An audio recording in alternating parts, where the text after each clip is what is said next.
Bismillahirrahmanirrahim. Assalamualaikum warahmatullahi wabarakatuh. Perkenalkan, nama saya Dr. Sinta Dewi MPD, dosen program studi Magister Pendidikan Matematika dan IPA, Fakultas Pasca Sarjana Universitas Indraprasta PGRI Jakarta. Yang menjadi bidang keilmuan saya adalah metodologi penelitian, statistik, desain eksperimen, dan evaluasi pembelajaran.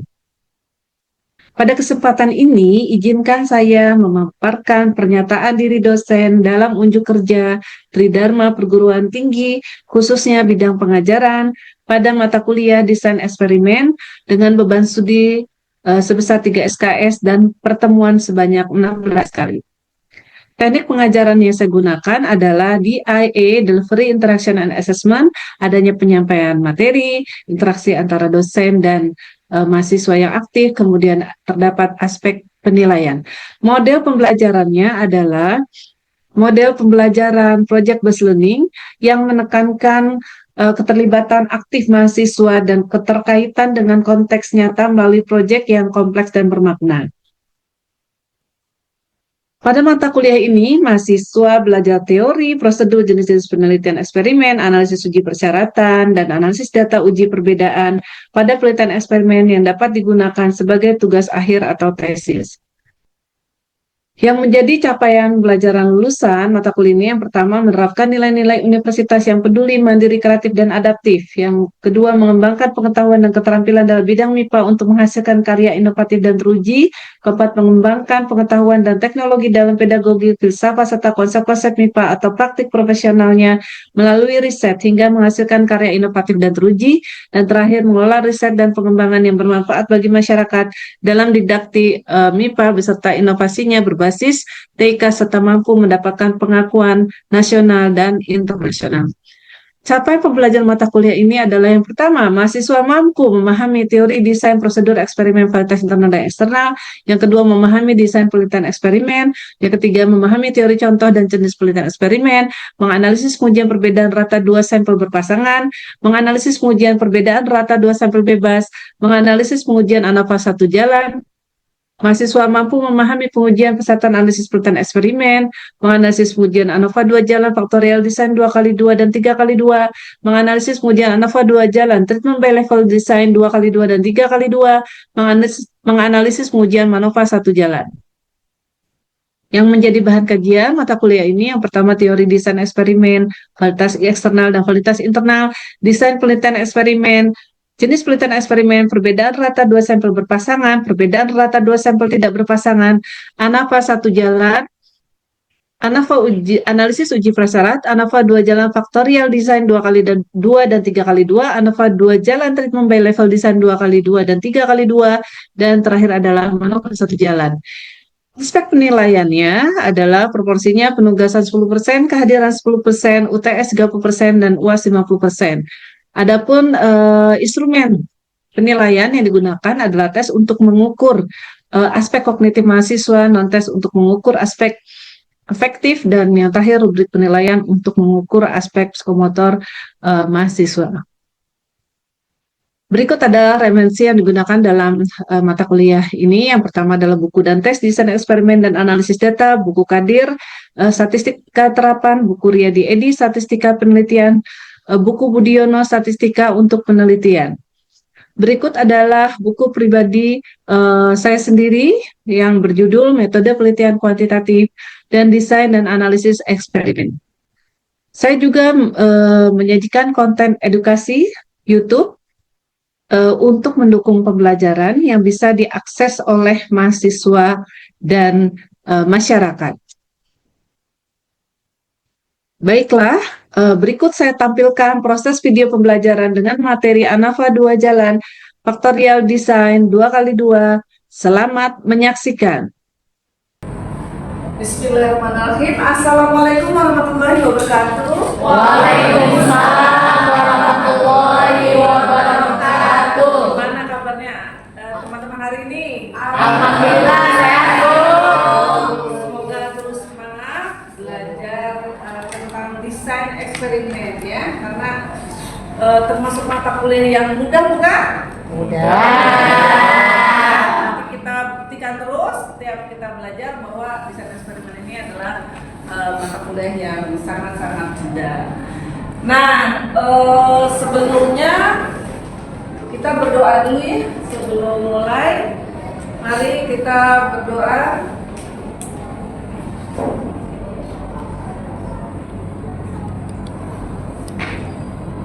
Selesai. Oke teman-teman, saya mau baca kehadiran dulu nih. Hari ini siapa yang tidak hadir? Ya, siap Bu. Maudra Yana sakit. Oke. Terus Novianti sakit dan Badrul Salam izin karena ada urusan di sekolah. Oke, mudah-mudahan untuk minggu depan lagi bisa hadir semua ya, sehat semua. Amin. Amin. Nah, teman-teman. Nah, sebelum kita ke materi sekarang tentang ANOVA 2 jalan, ya faktorial desain 2x2. Nah, kita review dulu nih materi sebelumnya karena nggak beda jauh ya. Ini bersambung ya gitu. Kalau yang kemarin dia nggak terlalu banyak variabelnya, kalau ini nambah satu. Nah, coba ada yang bisa menjelaskan ke saya ANOVA 1 jalan itu apa? Saya Bu. Ya. Ya, ANOVA 1 jalan itu uji perbedaan lebih dari 2 rata kelompok sampel untuk satu variabel bebas. Oh baik, bagus. Berarti masih ingat ya dan sudah paham. Nah kemudian contoh judulnya. Saya Bu, contoh judulnya itu ada pengaruh metode belajar terhadap kemampuan berpikir kritis matematika siswa Bu. Jadi ada kategorinya 3 nih Bu, ada inquiry, ada CTL sama konvensional. Iya betul. Jadi ada yang diuji perbedaan ratanya itu lebih dari 20 sampel. Bisa 3, bisa 4, bisa 5. Tapi variabel bebasnya cuma 1. Misalnya tadi pengaruh metode belajar terhadap hasil belajar kemampuan berpikir kritis matematika siswa. Bisa juga apa? Pengaruh model pembelajaran terhadap kemampuan berpikir analitik misalnya, ya. Nah ini contohnya ANOVA 1 jalan. Nah ya ini pengaruh model pembelajaran terhadap hasil belajar matematika. Ya ini datanya nih. Jadi ini ada skor hasil belajar matematika dari 4 kelompok, yaitu research study, personal, model pembelajaran sosial, dan CTR. Nanti kita uji beda ratanya. Ini ANOVA 1 jalan, karena dia satu variabel bebas. Nah, sekarang kita belajar ANOVA 2 jalan faktorial desain 2x2. Ini adalah untuk kelas 10. Nanti dengan kita belajar ini teman-teman mampu ya capai pembelajarannya, yaitu mampu memahami teori dan contoh ANOVA 2 jalan faktorial desain 2x2. Kemudian mampu menganalisis ANOVA 2 jalan faktorial desain 2x2 dengan program SPSS. Jadi kita bahas seperti konsepnya, kemudian uji prasangka analisisnya, dan uji hipotesisnya. Nah untuk cara SPSS-nya nanti saya sudah buatkan YouTube biasa ya, teman-teman nanti boleh lihat di konten YouTube saya itu cara SPSS ANOVA 2 jalan. Jadi nanti untuk mempelajari cara SPSS-nya, teman-teman Bapak Ibu bisa lihat dari situ. Nah ini ANOVA 2 jalan, ya. Kalau tadi ANOVA 1 jalan itu uji perbedaan lebih perbedaan rata lebih dari 2 kelompok untuk satu variabel bebas. Dua variabel bebas. dua variabel bebas gitu ya, itu bedanya. Nah kenapa disebut faktorial design? Karena 2 variabel bebasnya itu dua-duanya perlakuan. Contoh, nah ini pengaruh model pembelajaran dan tes formatif terhadap hasil belajar siswa. Kalau tadi kan contohnya variabel bebasnya 1 ya, ANOVA 1 jalan. Pengaruh model pembelajaran terhadap hasil belajar matematika misalnya. Kalau ini 2, yang nambah apanya? Variabel bebasnya. Variabel bebasnya yang nambah apa nih? Tes formatif. Apa? Tes formatif. tes formatif, betul ya. Jadi ada dua variabelnya. Yang satu model pembelajaran, Satu lagi tes formatif. ya, Tes formatif. Nah ini desainnya seperti ini teman-teman. Nah ya, jadi nanti ada kenapa disebut 2x2? ANOVA 2 jalannya, 2 variabel bebas. Kenapa disebut 2x2? Karena masing-masing dua kategori. Model pembelajarannya ada dua kelompok, model pembelajaran kontekstual sama model pembelajaran kooperatif. Jadi ada dua kelompok. Nah kalau yang tes formatif ini treatment juga kelakuan. Ini esai, ya ini kelompok yang diberi tes formatif esai. Kemudian yang kedua adalah kelompok yang diberi tes formatif belajar. Memang sengaja disetting oleh si peneliti dua-duanya ini, gitu ya. Nah, coba teman-teman buat judul. Dua-duanya perlakuan variabel bebasnya. Pengaruh, misalnya apa? Perlakuan itu apa aja? Selain model, Metode. apa aja? Metode. Media. Media. Oke, kita pakai media. Pengaruh media pembelajaran dan apalagi satunya waktu, misalnya di setting penelitinya, melakukan penelitian belajarnya ada yang pagi, ada yang tapi memang sengaja di setting, ada yang pagi, ada yang sore. Itu juga treatment kalau di setting. Nah, berarti apa? Pengaruh media pembelajaran dan waktu belajar terhadap misalnya hasil belajar biologi, misalnya gitu. Ya, itu juga sama. Nah ya, berarti variabel bebas pertamanya kalau tadi judulnya apa? Media. Nah medianya dua kategori apa aja? Biasanya kalau media di sekolah apa aja teman-teman? Bisa tanpa Tanpa boleh. visual sama konvensional. Oke, misalnya audio visual dan konvensional. Dua. Ya, seperti itu. Ada pertanyaan? Ada ya? Ya Bu, saya tanya, Ya. jika kategori variabel bebas ke-1-nya ada 3 kategori dan yang variabel bebas kedua ada 3 kategori, itu disebutnya apa? Karena dua variabel bebas, berarti variabel dua jalan juga. ANOVA 2 jalan analisisnya karena variabel bebasnya 2. Tapi karena terus masing-masingnya 3, berarti ANOVA 2 jalan berapa kali berapa? 3 kali 3. Karena kategorinya 3 sama 3 gitu loh. Tadi media belajar, media pembelajaran. Ada apa? Audio, kelompok audio, visual, satu lagi. Ya, misalnya. Terus yang satunya waktu belajar, misalnya di setting pagi, siang, sore. Juga ANOVA tetap 2 jalan karena variabel bebasnya 2. Dan masing-masing kategorinya 3 kali 3 jadi 3 kali 3. Kalau yang variabel bebas pertamanya 3 terus itunya 2, 3 kali 2. 3 kali 2. Kalau 2 sama 3, 2 kali 3. Itu apa, kenapa disebut? Nah, kalau nanti teman-teman misalnya nambah satu variabel, pengaruh media pembelajaran dan pengaruh media pembelajaran, model pembelajaran dan teknik penilaian terhadap kemampuan berpikir kreatif, misalnya. Ada 3, disebutnya ANOVA berapa jalan? 3 jalan. Gitu. Kalau misalnya modelnya ada 2 kategori, media 2. Terus yang tadi apa? Tadi penilaiannya 2, berarti ANOVA 3 jalan, 2 kali 2 kali 2 gitu. Seperti itu teman-teman ya. Nah ini yang tadi. Nah ini contohnya ya. Nanti teman-teman desainnya seperti ini. Misalnya tadi kan model pembelajarannya, saya pengaruh model pembelajaran dan bentuk tes. Model pembelajaran ada 2, role playing sama kooperatif jigsaw. Nah, YA1B1 maksudnya apa nih? Begini teman-teman ya.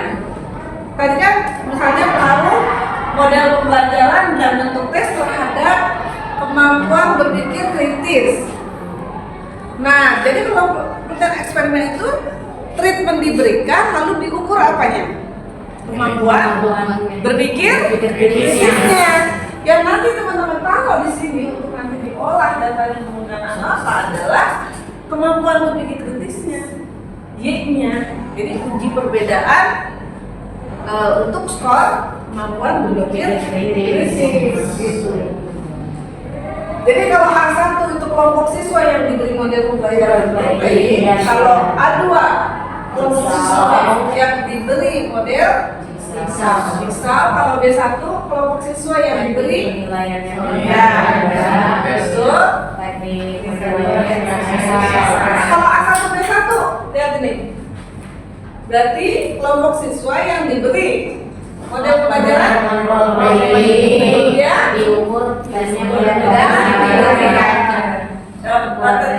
tesnya adalah kalau ya A2 B2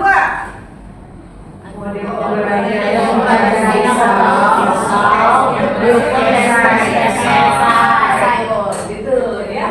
Jadi seperti teman-teman. Nah ini nanti datanya seperti ini. Ya misalnya ini berarti judulnya apa nih? Ini variabel bebas pertama apa nih? pengaruh Kelihatan nggak? Model pembelajaran. Ini dengan ini dua variabel bebasnya itu. Nah yang Y-nya yang nanti hasil diukur belajar fisika. Berarti nanti Bapak Ibu setelah memberikan dua treatment ini itu diukur hasil belajar fisika terus ditaruh di sini. Jadi angka yang ditaruh itu adalah Y-nya. Berarti yang ini adalah A1, B1. Yang ini berapa? A2 A2, B1 B1. Yang ini A1 B2 yang ini A2 B2 gitu ya. Nah teman-teman, kenapa dua jalan ini termasuk parametrik? Jadi harus ada uji prasyarat. Teman-teman nanti kalau lihat di tesis itu ada uji prasyarat. Uji prasyaratnya normalitas homogenitas. Normalitas itu bahwa sampel harus berasal dari distribusinya harus normal dari populasi itu. Nah kalau homogenitas setiap kelompok data harus memiliki varian yang homogen. Itu harus terpenuhi teman-teman karena anak berjalan termasuk parametrik. Kalau tidak terpenuhi berarti ke non parametrik. Ya nanti ada pembahasan tersendiri. Nah ini uji prasyaratnya nanti ke kelompok data. A1, tadi A1 apa? Kelompok siswa yang A2, B1, B2, A1, B1, A1, B2, kelompok A2, B1, kelompok A2, B2. Semua data Y-nya itu harus diuji normalitas.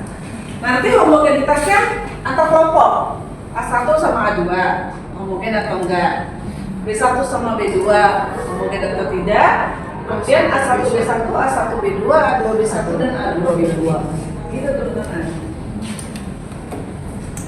Nah ini uji hipotesisnya nanti. Pengaruh A terhadap Y. Nah pengaruh A terhadap Y ini beda sama di penelitian korelasional. Kalau untuk eksperimen itu adalah analisis uji beda. Pengaruh A terhadap Y artinya perbedaan Y antara siapa? A-nya ada berapa tadi? Ada dua. Antara Yang role playing Iya. antara A1 dan A2.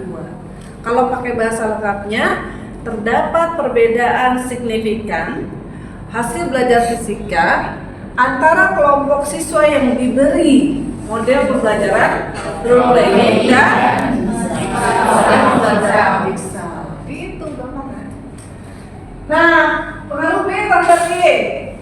Artinya, kalau pengaruh di situ perbedaan, terdapat perbedaan signifikan antara B1 dan perbedaan signifikan Y-nya ya antara B1 dan B2. B1 siapa? kelompok siswa yang diberi tadi apa? Tes ganda dan esai. Nah, terus ada pengaruh interaksi. Pengaruh interaksi A dan B terhadap B. Oke, ya. Ini teman-teman, nanti teman-teman lihat YouTube saya, cara analisis analfanya, nanti outputnya seperti ini.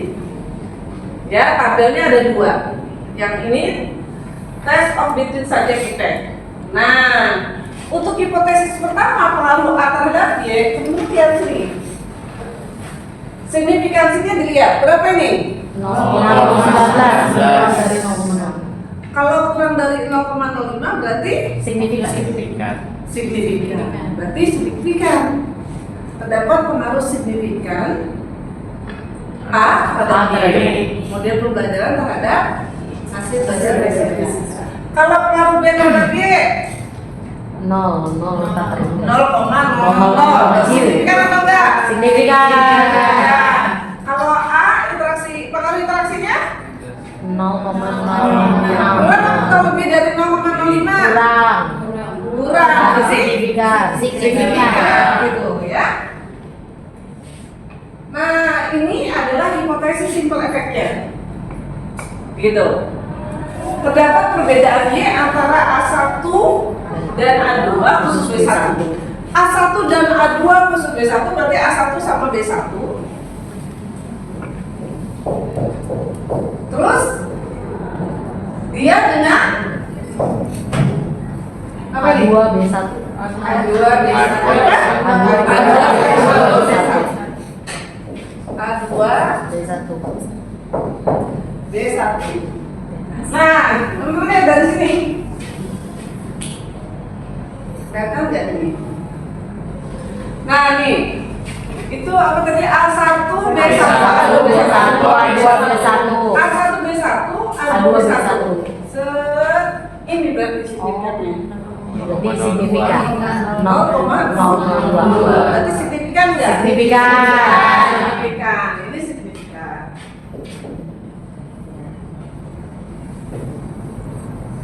Gitu. Ada yang nggak paham nggak? Paham, Bu. Coba berikutnya. Nih. Yang nomor 2, perbedaannya antara A1 dan A2 khusus B1. Berarti A1 B2 versus A2 B2.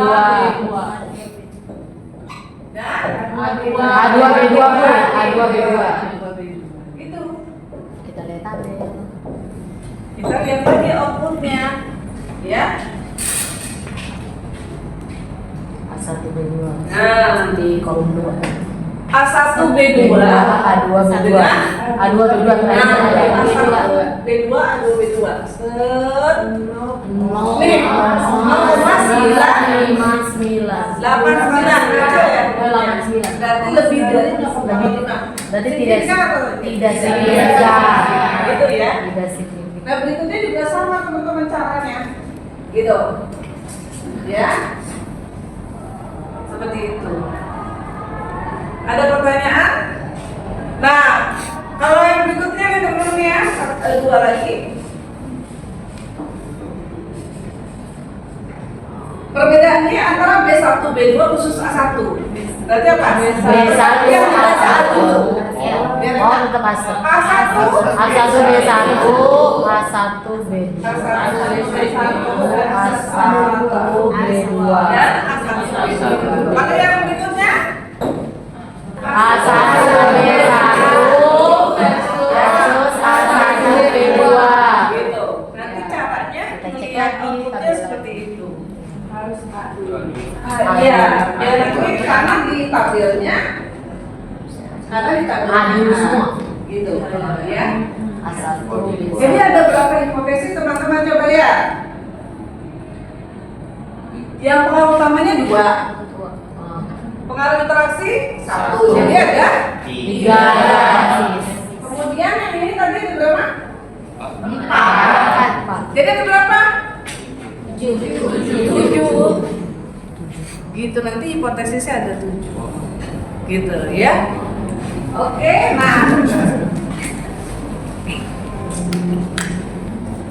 Siapa yang mau beri kesimpulan coba tentang ANOVA 2 jalan? Ayo Bu. Oh iya. Ya, jadi ANOVA 2 jalan itu adalah uji perbedaan rata lebih Iya. dari 2 kelompok sampel untuk 2 variabel bebas. Yang keduanya adalah treatment. Oh, treatment. Contoh judulnya tadi udah ya. Nah, ada berapa hipotesis tadi? 7. Ya, seperti itu teman-teman. Jadi kalau misalnya pakai simbol, yang satu apa? Pengaruh A terhadap G. Terus yang nomor 2 B. Terus yang ketiga interaksi A dan B terhadap B. Terus perbedaan Y antara A1 dan A2 khusus B1 B1. gitu. Iya. Terus A1 A2 khusus B2. Nah, sekarang yang B-nya nih B1 B2 khusus A1 B1 B2 khusus A2. Gampang ya. Jadi nanti teman-teman bisa insya Allah untuk olah datanya ya. Nah nanti ada tugas teman-teman, tugas project ya, project listening. Jadi teman-teman saya kasih project berupa melakukan penelitian buat kelompok yang 6 kelompok. Itu masing-masing kelompok nanti melakukan penelitian di satu sekolah tempat Bapak Ibu ngajar. Ambil berarti kan tadi 2 variabel bebasnya, tentukan judulnya, gitu ya. Terus nanti variabel bebasnya 2, tentukan kategorinya, mau berapa kategori. Kemudian nanti buat laporan terakhir. Jadi ada berdasarkan pendahuluan, dijawab pustaka, metode penelitian, hasil penelitian dan kesimpulan seperti itu. Ya. Nah nanti untuk materi selanjutnya ini kan faktorial design 2x2. Nanti faktorial design untuk faktor design 3x2 ya betul. Setelah itu treatment biological 2x2 dan 3x2. Baru terakhir ANOVA 1 jalan. Oke teman-teman, sebelum kita akhiri ya, mudah-mudahan teman-teman semangat terus. Dan jangan lupa nanti diupload di LMS ya. Siap, Bu. Oke, kita berdoa dulu sebelum kita hari berdoa mulai. Doa selesai.